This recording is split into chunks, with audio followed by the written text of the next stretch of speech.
I do want to recognize one person at this time. And I guess I could do it for recognition for years of service opportunity. I could do it for years of leadership. I could do it for many things, but I think I'm going to call this celebration well done, my good and faithful servant. Now, I want you to imagine in your mind for just a moment your largest donor.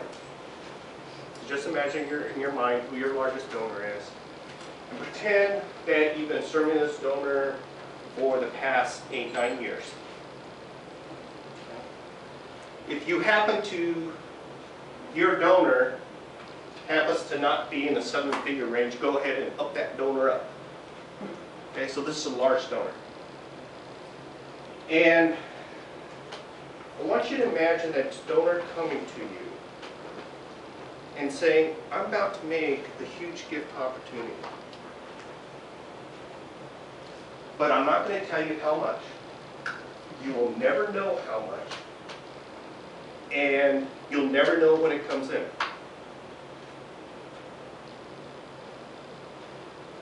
And we have one of our largest donors in the history of opportunity that did just that to one of our RDs. And she has been serving sacrificially to this donor for 8 years, 9 years, and continues to do it even after that gift came in. So she still doesn't know how much it is. She still doesn't know when it's coming in. And she's never been recognized for that gift. Never seen on a gift report. She's never been part of her compensation. Never went against her goal. And it's the ultimate sacrifice for an RD. So I'd like to invite Mark and Bill to come up and help me make this presentation. And Bill's just trying to go to the bathroom right now. and Michele, this small token of appreciation from opportunity that I'm going to ask Bill and Mark to go ahead and don't unveil it yet. Okay? But this was, yeah, that's the front. I want Nelson to come up with me. Oh, I'm video cameraing for Oh yeah, that's actually a good idea. Don't you have a fit? Nelson, come up with me. You go. Well, I haven't asked you up yet. Oh, good.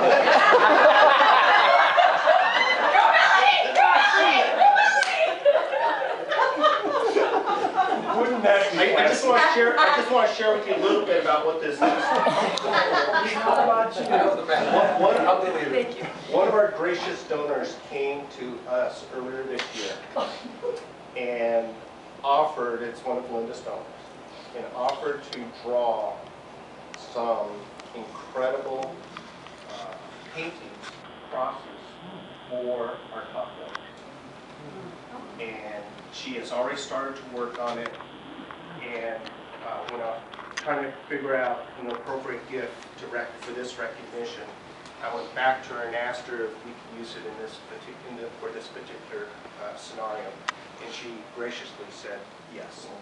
Oh. So this is a painting by Sandy Bowden, who is an incredible artist, as you will see. And this is made especially for you, Michele. Oh. So, Mark.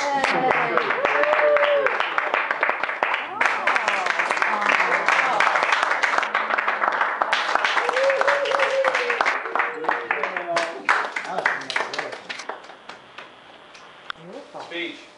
I have, it's good this is happening after humility because as you guys know, I change my password every day, every year. Most some of you know that.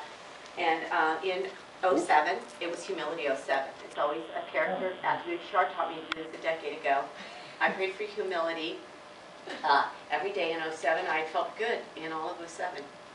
And then in December of 07, I took an insight trip to Ghana, which was kind of the end of me, and I took this donor's wife, who was lovely, but it wasn't a high point in my life, this donorship. Some of you witnessed it.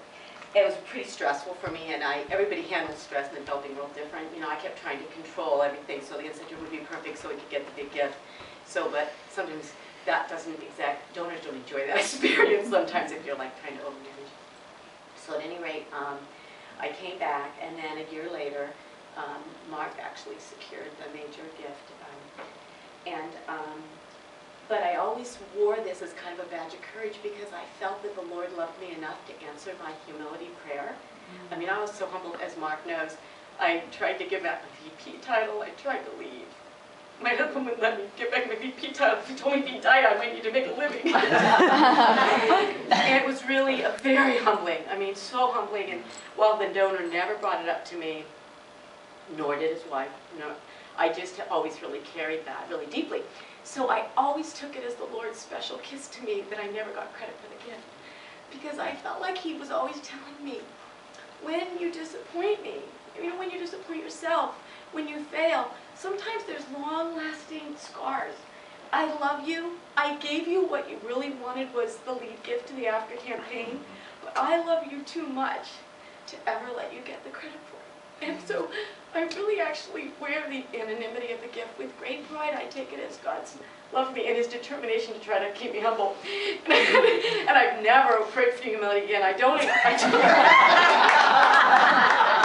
So that really is the true story of why I'm getting this beautiful picture, because I think it's in each of our lives the Lord gives us what we need most.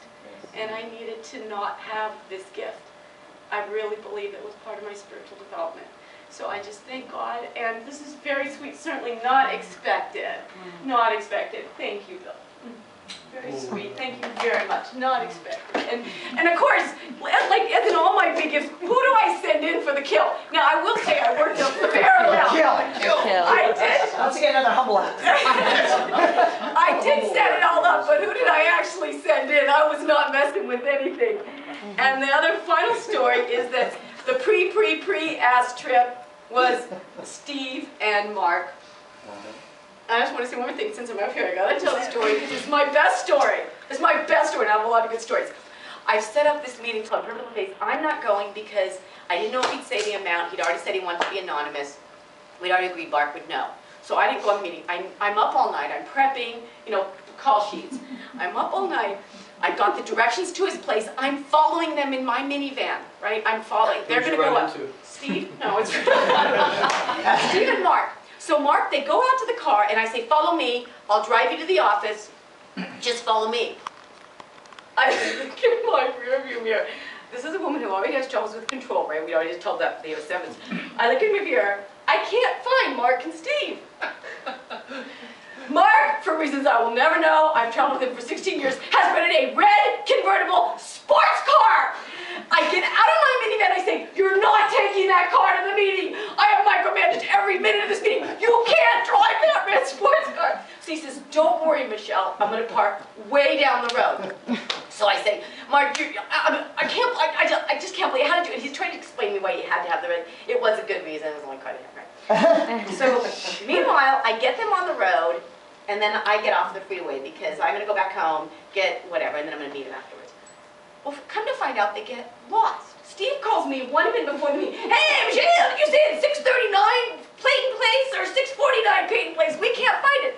Steve, you're officially late. He's never been late in his life. That's great. No problem, we're almost there. They drive the red sports car into the driveway. Oh, into the driveway. Unfortunately, I didn't know that. They come out of the meeting just as happy as they can do. I'm driving all the streets of Palo Alto looking for the red sports car, only to ultimately see it in the driveway of the donor's office. That being said, no, it is true that Mark and Steve got the gift, and I do want to thank them. Thank you for making that.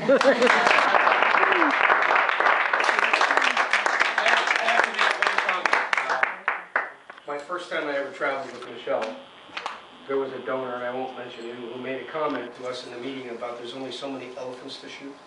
Oh, yeah. And I won't mention who that was. Talking about broadening the donor base, that there's, you know, you really got to change your paradigm, change your way of thinking, and don't get locked into the past. You know, you've got to broaden this donor base.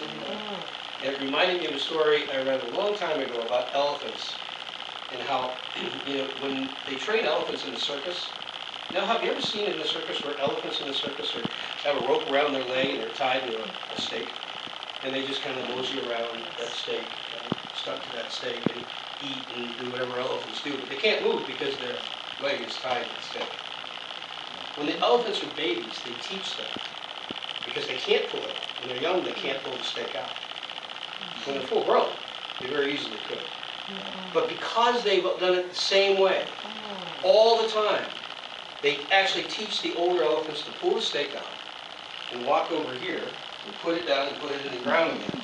And then they can't move again until they're told to do something. And I'll never forget, that was one of the first meetings. Am I an elephant? Is that the question? No, the point of the story is that you have witnessed to me the non-elephant strategy. You want to learn, your mind is open, and the capacity to grasp new ideas and new concepts. It's just, you deserve this in so many ways. All right.